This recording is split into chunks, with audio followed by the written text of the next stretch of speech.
2023년 4월 17일 현재 시간 오후 6시 26분을 지나고 있습니다. 축설 잡설 93회 출발하겠습니다. 안녕하십니까, 이영환입니다.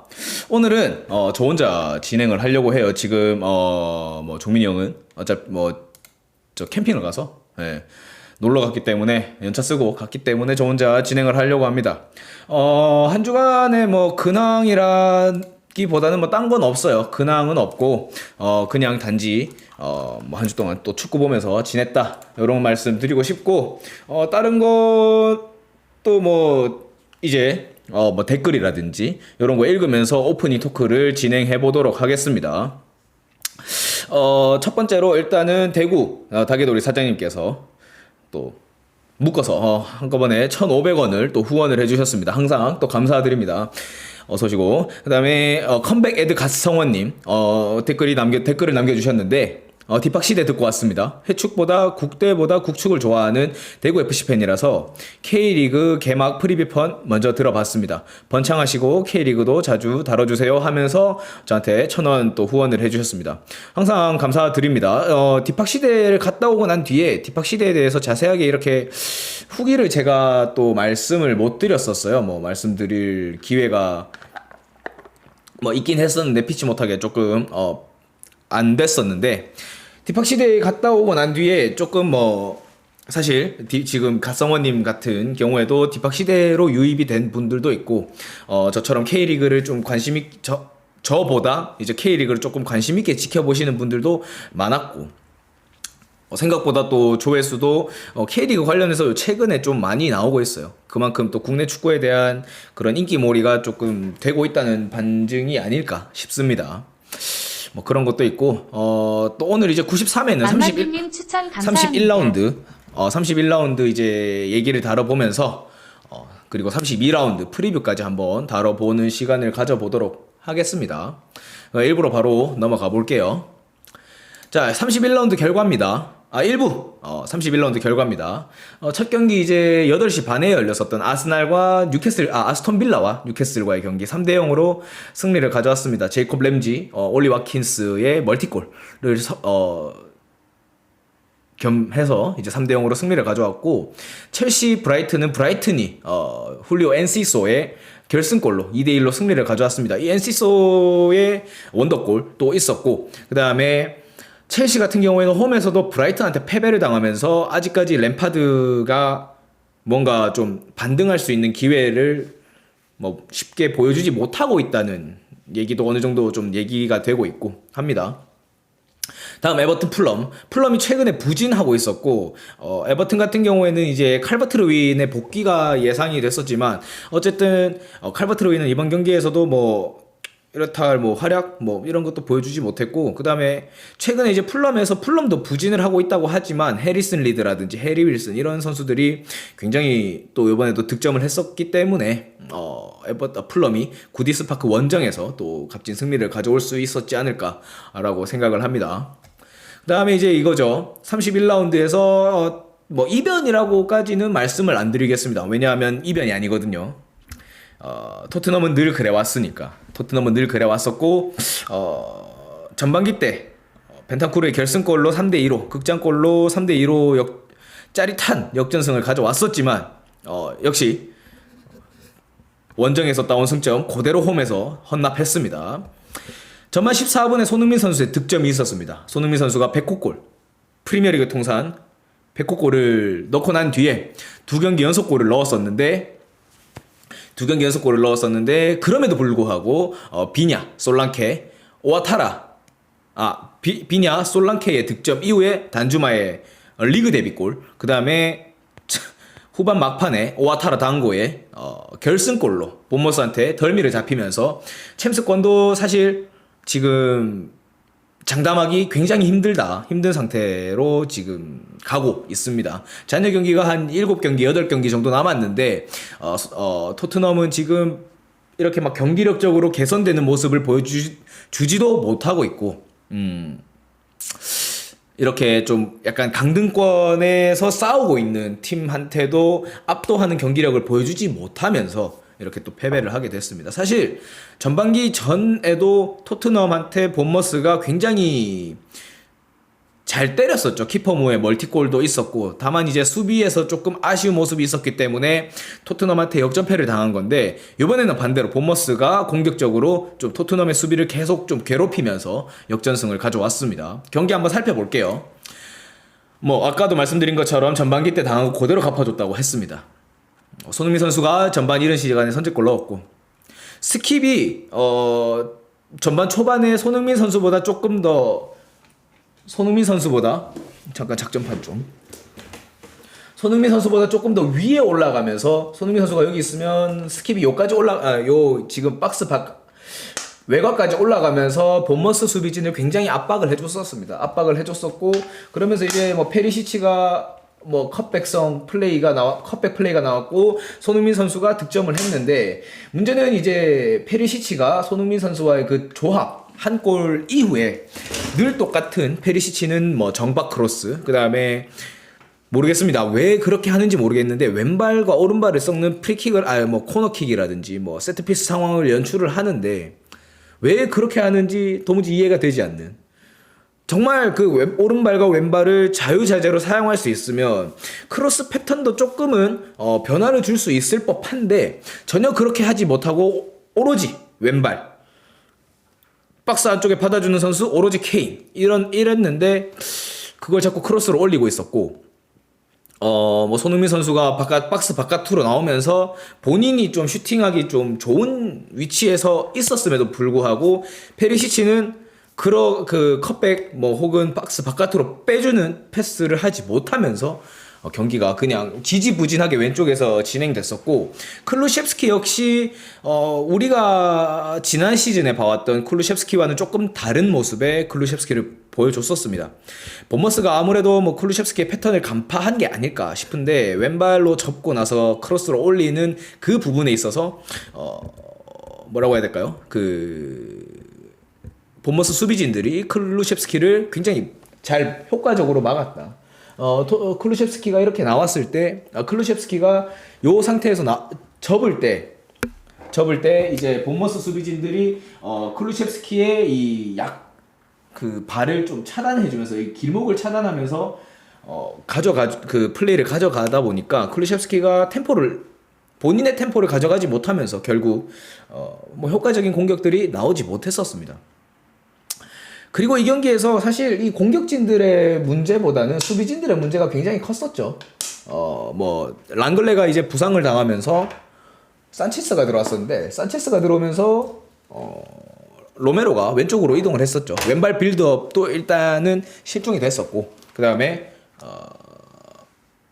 또 뭐라고 해야 될까요? 뭐 산체스의 실책도 굉장히 많았었고, 포로도 그 로메로가 있을 때와 산체스가 있을 때의 플레이가 굉장히 좀 많이 바뀌었었죠. 왜냐하면 산체스가 계속 실책성 플레이를 여기서 하다 보니까 포로 자체의 움직임도 라인에 끌어올리다가 역습 찬스를 맞이할 수 있을 가능성이 높다 보니까 아예 그냥 좀 행동 반경이 제한적이었었고, 뭐 그렇다 보니까 오른쪽에서 쿨루셰프스키를 좀 커버해 줄 수 있는 그 포로의 움직임 자체도 좀 억제가 되는 그런 느낌이었었습니다. 뭐 이 경기 이후에 뭐 산체스랑 포로가 이제 뭐 SNS 계정을 비활성화했다고 하긴 하던데, 산체스는 굉장히 뭐 그런 이제 경기 뭐 외적으로 팬들한테 좀 욕을 먹는 거는 사실 좀 이렇게 막 안타깝지만, 경기 자체를 놓고 봤을 때는 정말 산체스는 워스트 플레이어였다. 스텔로니 감독 대행도 역시 전반에 일찍 투입을 했습니다만 후반 일찌감치 교체를 감행을 했었죠. 그런 것만 봤을 때도 산체스가 얼마나 이 경기에서 안 좋았는지를 좀 보여주는 경기가 아닌가 싶습니다. 수비진에서 다이어는 그래도 생각보다 모르겠습니다. 산체스가 굉장히 엉망이어서 그런가 다이어는 조금은 뭐라고 해야 될까요? 무난무난했다. 1인분은 해준 것 같다. 이렇게 전 생각을 합니다. 그 다음에 이제 두 경기 살펴보면 울버햄튼 브렌트포드, 황희찬 선수가 복귀골을 넣었습니다. 결승골은 아니고 이제 추가골이 됐죠. 그리고 수정궁이 소튼을 상대로 에제의 멀티골을 섞어서 이제 승리를 가져왔고, 소트는 강등 1순위입니다. 누구보다 그 어느 팀보다 지금 강등에 가까워지고 있습니다. 테이블을 살펴보면 소튼이 지금 31경기 치르면서 23점, 경기당 평균 승점 획득률이 1점이 채 안 됩니다. 6승 5무 20패.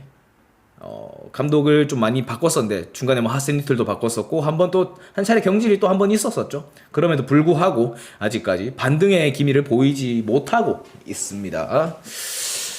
다음 맨시티 레스터입니다. 이 경기가 일찌감치 3골이 나왔었어요. 스톤스의 득점, 그리고 홀란드의 멀티골이 전반전에 나오면서 일찌감치 승부를 좀 벌렸었고, 이아나초의 추격골이 있었지만 그 뒤에 이제 뭐 추가 득점이 없으면서 경기가 이렇게 마무리가 됐습니다. 이 경기는 아무래도 좀 봐야 될 게 이제 홀란드죠. 단일 시즌 최다골 타입니다. 홀란드 선수가 PL 데뷔 시즌이에요. 미친 득점력을 과시하고 있습니다. 38경기 체제에서 32호 골을 기록하면서 살라와 타이를 이루게 됐습니다. 42경기 체제에서 34개의 득점을 기록했던 앤디 콜, 맨유 소속이죠. 앤디 콜과 앨런 시어러 뉴캐슬 소속일 때 기록했던 그 득점 기록을 2골 앞두고 있습니다. 홀란드는.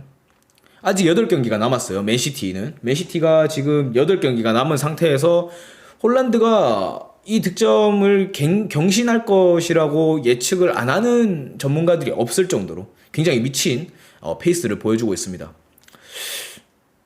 미쳤죠, 그냥. 홀란드는 데뷔 시즌이에요. 리그에 적응할 뭐 그런 시간도 필요가 없었습니다. 홀란드는 최전방에서 홀란드가 뭐 앞에서 계속 받쳐주고 있고, 그리고 뒤에서 뭐 누굽니까? 누굽니까? 그릴리시라든지 뭐 마레즈, 그 다음에 긴도안, 데브라이너가 든든하게 받쳐주고 있고 하다 보니까 아무래도 좀 쉽게 경기를 가져가는 것 같습니다. 이 경기에서 뭐 로드리와 데브라이너가 또 어시스트를 했습니다. 한번 살펴보면 저는 이 경기를 포함해서 챔스라든지 그리고 지난 주말에 펼쳐졌던 주말 라운드 때까지 다 살펴봤을 때 잔여 경기에서 스톤스가 아마 맨시티의 키플레이어가 되지 않을까라고 생각을 합니다. 이번 경기에서는 스톤스가 백스리의 오른쪽에 나왔었습니다. 근데 스톤스가 최근에 나왔던 포지션들을 살펴보면 CDM, 그 다음에 여기 RCB라고 할게요. 라이트 센터백. 스톤스가 잠시만요. 행동 반경? 뭐 이렇게 뭐 한번 적어볼게요. 스톤스의 행동 반경이라고 한번 살펴볼게요. 챔스 때 3선에 나왔었습니다. 3선에도 나왔었고 주말 라운드 때도 3선에 나왔었습니다. 이 선수가 제가 꾸준히 좀 약간 올 시즌에 지적을 했었던 게 라이트백으로 나오면 조금 고전을 한다. 본인이 원래 주 포지션이 라이트백도 조금 뛰긴 뜁니다만 그렇게 막 능숙한 플레이를 보여주지는 못했었는데 3선에 나오면서 로드리와 파트너를 맞추면서 로드리가 조금 홀딩을 해주고 스톤스가 조금 빌드업에 관여를 해주는 이런 역할을 하다 보니까 뭐 긴도안이라든지 아니면 뭐 베실바가 될 수도 있고, 베실바가 여기 옆에 파트너로 나올 때는 또 조금 더 본인이 스토퍼 아니면 홀딩 역할을 좀 해주는 그런 모습도 제법 봤었던 것 같습니다. 이 경기에서 뭐 라포르트, 디아스, 스톤스가 나왔었는데 이 선수들이 지금 뭐 다 한 가닥씩 하는 플레이어들이다 보니까 백4로 나왔을 때, 백3로 나왔을 때 전혀 이질감 없이 플레이를 해주고 있습니다. 뭐 일각에서는 뭐 스톤스래죠. 칸셀루가 빠지면서 오히려 더 펩이 백3를 운영하는 데 있어서 좀 이점을 가져가는 거지 않냐라고 생각을 분석을 하는 전문가들도 있었는데 맞는 것 같아요, 일부. 어쨌든 칸셀루라는 선수가 하나가 빠짐으로 해서 이 선수 물론 이게 뭐 펩의 100%의 의견은 아닐 겁니다. 칸셀로가 어쨌든 경기를 계속 출전을 하고 싶은데 이 선수를 빼게 된다면 조금 뭐 언해피가 뜰 수도 있고 팀 분위기도 안 좋아질 수도 있는데 칸셀로가 빠짐으로 해서 조금 더 전술 운용의 폭을 더 넓게 가져갈 수 있다. 한 명이 빠졌음에도 불구하고 전술 운용의 폭을 가져갈 수 전술 운용의 선택지가 좀 늘어난 거에 대해서는 뭐 역설적이게도 그렇게 됐습니다. 지금 뭐 뒤에 가서 아스날 얘기를 하겠지만 맨시티가 지금 우승 확률이 조금 더 높아지고 있는 것 같아요. 잔여 일정을 봤을 때도 그렇고 지금 페이스도 좀 괜찮은 것 같습니다. 맨시티가 아무쪼록 맨시티 같은 경우에는 지금 계속 연승 가도를 달리고 있다. 그리고 홀란드의 페이스가 미쳤다. 뭐 이렇게 하면서 지금 어차피 맨시티 같은 경우에는 중원에 대한 비판은 좀 많이 없었어요. 원래 항상 좀 비판됐었던 게 최전방 스트라이커, 그 다음에 최후방 라인에서 에데르송의 뭐 빌드업 미스가 가끔씩 나오고, 그 다음에 뭐 센터백 라인에서의 조금 조직력의 약화라고 해야 될까요? 아니면 좀 그 튼튼한 코어 라인 대비해서 위아래가 조금 약했다라는 게 대부분의 맨시티에 대한 전문가들의 평가였었는데 그런 것들 지금 다 갖다 버리고 있습니다. 자, 다음 이게 이렇게 됐습니다. 웨스트햄과 아스날 2대2로 비겼습니다. 아스날이 전반 초반에 뭐 살펴볼게요. 아스날이 전반 초반에 이제 제주스와 웨데고르의 선제골로 일찌감치 승부를 또 잡나 싶었는데 데자뷰죠. 지난 주말 라운드 때 펼쳐졌던 리버풀과의 경기랑 거의 비슷한 양상으로 갔어요. 전반 초반에 이제 뭐 제주스, 웨데고르 득점했었고, 근데 이제 가브리엘과 벤라마, 보엔이었나요? 벤라마의 이제 충돌 이후에 얻은 PK. 그러면서 벤라마가 성공을 했었죠. 그리고 벤라마 이후에 중원에서 뭐 파티, 웨데고르 뭐 뒤에서 얘기를 하겠지만 좀 이렇게 막 디테일한 요소들이 조금씩 흔들리면서 후반에 이제 보엔한테까지 동점골을 허용하면서 결국 경기가 무승부가 됐었는데 이 경기 잘하면 질 수도 있었다는 생각을 조금 합니다. 뭐 조르지뉴, 넬슨, 은케티아, 진첸코 등이 투입되면서 변화를 꾀했지만 추가 득점을 내지 못하고 경기가 그냥 마무리가 진첸코는 안 나왔었던 것 같은데 조르지뉴, 넬슨, 은케티아를 투입시키면서 조금 공격에서 수적 우위를 가져가고 싶어 했던 아르테타의 그런 좀 약간 수였었지만 그게 좀 먹히지 않으면서 경기가 그냥 2대2로 마무리가 됐었습니다. 이 경기에서 뭐 파티가 전반 후반에 접어들면서 벤라마의 PK를 허용을 한 이후에 사실 좀 흔들렸던 것 같아요. 제 느낌상. 근데 아이러니하게도 벤라마의 PK를 허용하는 데 있어서 파티가 직접적으로 관여를 했다고 보기는 좀 힘들거든요. 뭐 그때 뭐 수비 라인에서 좀 접촉이 있었고 했었는데 파티가 이상하게 그 추격골 이후에 계속 뭐 트래핑이라든지 이런 거 좀 배급을 하는 데 있어서 흔들렸고, 웨데고르 역시 전반 초반에 반짝였던 그런 움직임들이 조금 전반 중반 후반부로 접어들수록 조금 약해졌고, 마르티넬리, 사카 측면에서 좀 묶이는 듯한 모습 보여줬었고 하다 보니까 전체적으로 웨스트햄이 뭐 이걸 뭐 어떻게 표현해야 되는가 싶은데 압박을 굉장히 좀 잘 해줬다. 뭐 박스 바깥에서부터 아스날의 공격진을 좀 계속 눌러주면서 패스 미스를 유발을 해줬고, 그 다음에 그러면서 공격이 나왔고 그러면서 동점골까지 나온 게 지금 웨스트햄의 득점 패턴이었었는데 아무튼 아스날은 지금 우승 레이스에 좀 빨간불이 들어왔어요. 원래는 아스날이 상당히 좀 유리한 위치였었는데 지금 맨시티보다 한 경기를 더 치른 상태에서 승점이 4점 차로 앞서고 있습니다. 근데 이제 아스날 입장에서는 다다음 경기고 맨시티 입장에서는 이제 다음 경기에 바로 서로 맞붙게 되는데, 이 경기에서 사실상 맨시티가 아스날을 잡아버리면 순위가 충분히 뒤집어질 수 있다. 아스날이 이 지금 잔여 일정이 맨시티보다 조금 아까도 말씀드렸다시피 조금 힘들어요. 다음 경기 아니 뭐 이제 다 살펴보면 아스날은 소튼, 맨시티, 첼시, 뉴캐슬, 브라이튼인데 개인적으로 소튼, 첼시는 잘 모르겠습니다. 이길 것 같아요. 근데 맨시티, 뉴캐슬, 브라이튼 장담할 수 없습니다. 지금 이런 컨디션을 계속 보여준다고 하면 아르테타의 리더십, 그 다음에 최근에 올 시즌에 좀 성숙한 모습을 보여줬었던 그라니트 자카의 이제 그런 어떤 멘탈적인 부분에서 이번 지금 잔여 일정에서 아마 좀 그런 멘탈적인 부분이 시험대에 올라갈 것 같습니다. 아무쪼록 뭐 아스날은 지금 어쨌든 리버풀전, 웨스트햄전 승점을 드롭했다 보니까 빨리 만회할 수 있는 그런 컨디션을 마련을 해야 될 것 같습니다. 뭐 왜냐하면 어쨌든 웨데고르가 지금 우리나라 나이로 26, 외국 나이로 보면 한 24, 25 이 정도 되는데 어린 주장이에요. 어린 주장이 이제 어린 주장의 리더십 같은 것도 좀 어떻게 보면 한계에 부딪힐 수도 있는 지금 상황이 맞닥뜨려졌고, 그 다음에 좀 사카는 개인적으로 뭐라고 해야 될까요?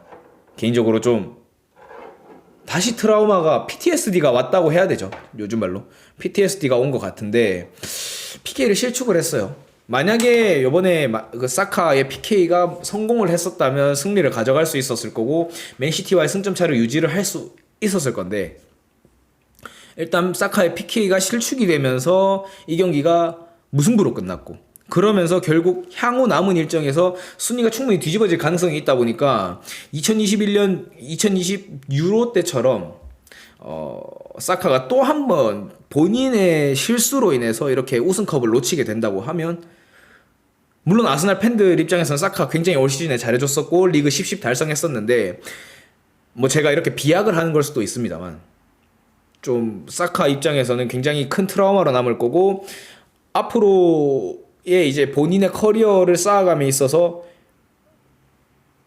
또 콩라인이 형성될 수도 있을 거라는 생각도 조금 어느 정도 들기도 하고 하다 보니까 사카는 빨리 이거를 좀 훌훌 털어내고 경기를 다시 다음 경기 준비할 수 있으면 좋겠습니다. 자, 다음 노팅엄 맨유입니다. 안토니 그리고 달롯의 득점으로 경기가 마무리가 됐습니다. 안토니 괜찮았고 달롯이 왼쪽 풀백으로 나왔었죠. 왼쪽 풀백으로 나왔었는데 이 경기에서 굉장히 좀 무난하게 잘 해줬다. 굉장히 뭐라 할까요? 저 누굽니까? 터나 감독의 승부수가 또 통했다. 미쳐버리겠습니다. 터나 감독의 승부수는 도대체 어디까지 먹힐지 리그에서 한번 또 지켜봐야 될 것 같습니다. 카세미로가 복귀를 했죠. 카세미로 복귀했는데 뭐 역시 카세미로가 있으니까 또 맨유가 승리를 하게 되는 것 같습니다. 이렇게 10경기 한번 다 살펴봤고, 그 다음에 2부 32라운드 프리뷰로 돌아오도록 하겠습니다.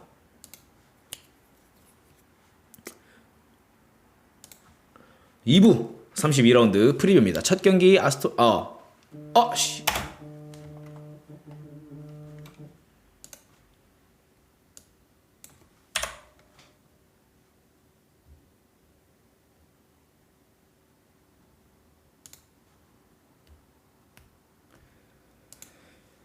이거 다 안 고쳤네. 제기랄. 뭐 안 했나 했네.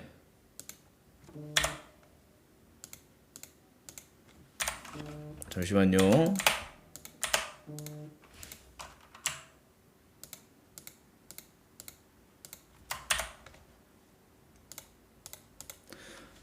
자, 다시 할게요. 2부 32라운드 프리뷰입니다. 첫 경기 아스날 소튼입니다.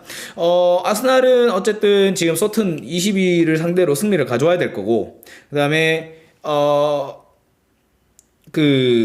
소튼 역시 강등권에서 탈출을 해야 되는 상황이기 때문에 아스날을 상대로 조금 필사의 노력을 할 거지만 어쨌든 아스날 홈이라서 조금은 일단은 아스날의 우세를 좀 점쳐보겠습니다. 그 다음에 풀럼 리즈입니다. 풀럼이 최근에 좀 부진을 겪었던 거와는 대비로 어쨌든 에버튼을 상대로 승리를 가져왔고, 반면에 이제 리즈 같은 경우에는 이제 또 어쨌든 일정이 수월했었기 일정이 최근 요번에 라운드에 일정이 없었다 보니까 아무래도 좀 체력적으로는 리즈가 조금 우세할 수도 있습니다만 분위기로 봤을 때는 풀럼이 조금 더 앞설 수 있을 것 같다라는 게 생각입니다.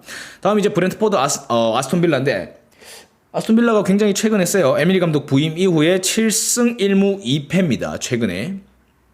반면에 이제 브렌트포드는 조금은 약간 하향해가지고 횡보하고 있는 그런 분위기인데 에밀리 감독과 아스톤 빌라가 상성이 좀 잘 맞는 것 같아요. 일단은 근데 브렌트포드가 최근에 안 좋았기 때문에 아스톤 빌라가 또 승리를 가져올 수 있지 않을까라는 생각을 좀 조심스럽게 해봅니다. 일단은 아스톤 빌라가 뉴캐슬을 잡았었죠. 지난 경기에서 뭐 제이콥 램지 그다음에 올리 왓킨스의 멀티골 이게 좀 큰 것 같아요. 뭐 올리 왓킨스는 2골 1도움 그다음에 뭐 모레노 제이콥 램지 그다음에 뭐 역시 뭐 존 맥긴이라든지 부엔디아라든지 좋은 자원들이 에너지 레벨이 넘치는 자원들이 꽤 많기 때문에 일단은 한번 또 아스톤 빌라의 우위를 점쳐보고 다음 수정궁 에버튼입니다. 지난 시즌에 이맘때쯤에 에버튼이 수정궁을 잡으면서 잔류를 확정을 지었었는데 에버튼이 올 시즌에 지금 확실한 득점원이 없다는 게 가장 큰 문제점이고 다만 좀 희망적인 거는 칼버트 루인이 돌아왔다는 거에 대해서 좀 희망을 걸어볼 법한데 그러니까 지난 시즌에도 잔류를 확정 지을 때 칼버트 루인이 득점을 하면서 승리를 가져오면서 잔류를 확정 지었었는데 요번에도 봤을 때는 뭐라고 해야 될까요? 약간 희망은 보이진 않지만 어쨌든 일단은 잔류를 해야 되는 에버튼이기 때문에 한번 또 봐야 될 것 같습니다. 지금 수정궁은 12위 리그 12위 승점 36점을 기록하고 있고 에버튼은 17위 노팅엄 포레스트와 같은 지금 승점을 기록하고 있는데 득실차가 아스톤 빌라 노팅엄보다 에버튼이 조금 더 마이너스가 적어서 일단은 에버튼이 17위를 차지하고 있습니다. 또 몰라요. 에버튼 같은 경우에는 저렇게 하다가 강등 또 안 될 것 같긴 한데 일단 별 기대 안 하고 보도록 하겠습니다. 자 다음 레스터 울버햄튼입니다. 울버햄튼이 좀 승리를 할 것 같아요. 개인적으로 레스터가 최근에 너무 안 좋아. 진짜 이게 약간 과거에 우리가 최근에 이제 몇 시즌 동안 봐왔던 레스터와는 굉장히 다른 행보를 보여주고 있다 보니까 리그 우승 경험이 있는데 강등이 됐던 뭐 블랙번처럼 레스터도 올 시즌에 조금은 힘들지 않을까 약간 비관적으로 조금 바라보고 싶은데 어쨌든 울버햄튼을 홈으로 불러들여서 일단은 그 경기를 치르게 됩니다. 근데 진짜 강등권이 몰라요. 그러니까 계속 제가 말씀을 드리는데 16위 리즈가 29점인데 19위 레스터가 25점입니다. 승점 4점 차예요. 이거 잔여 경기 8경기 동안 언제든지 뒤집을 수 있을 만한 승점 차이기 때문에 아직까지 레스터도 희망의 끈을 놓으면 안 된다. 이렇게 좀 말씀을 드리고 싶습니다. 다음 리버풀 노팅엄입니다. 리버풀이 이겨야죠. 이 경기 리버풀이 이겨야지 그래도 그나마 컨퍼런스 리그에 대한 이쪽 컨퍼런스 리그 혹은 유로파까지도 넘볼 수 있는 지금 위치이기 때문에 노팅엄을 무조건 잡고 가야 됩니다. 자 다음 본머스 웨스트햄입니다. 각각 북런던의 두 팀을 발목을 잡는 팀이 됐었죠. 지난 라운드에 본머스는 토트넘을 발목을 그냥 와사바리를 털어버렸고 웨스트햄도 갈 길 바쁜 아스날 와사바리를 털어버렸죠. 그 두 팀이 만납니다. 순위상으로는 본머스가 웨스트햄보다 한 단계 위에 있지만 웨스트햄이 만약에 본머스를 이기게 된다고 하면 잔류 안정권으로 저는 좀 보고 싶어요. 이 경기도 승점 6점짜리 경기입니다. 우리나라에서는 좀 약간 매치 밸류를 봤을 때는 살짝 떨어지는 경기지만 약간 스토리상 혹은 지금 현 이 두 팀의 상황으로 봤을 때는 굉장히 약간 치열한 경기가 될 것이다 라고 생각을 합니다. 자 그 다음에 뉴캐슬 토트넘입니다. 자 이거 전 토트넘 질 것 같아요. 뉴캐슬도 최근에 뭐 좀 최근 페이스가 이렇게 약간 난 괜찮았다가 잠깐 아스톤 빌라를 만나서 주춤한 것 같은데 다시 토트넘을 만나면 또 일어설 것 같은 그런 느낌이 듭니다. 자 이번 라운드는 8경기고 브라이튼, 첼시, 맨시티, 맨유는 경기가 없습니다. 요렇게 요렇게 8경기까지 프리뷰를 해봤는데 말씀드리고 싶은 게 제가 요거에 대해서 체크를 못해서 그냥 아예 싹 다 날렸어요. 좀 양해를 좀 부탁드리겠습니다. 자, 오늘 방송 여기까지 하고 저 다음 주 또 찾아뵙도록 하겠습니다. 다음 주에 뵐게요. 여러분 안녕.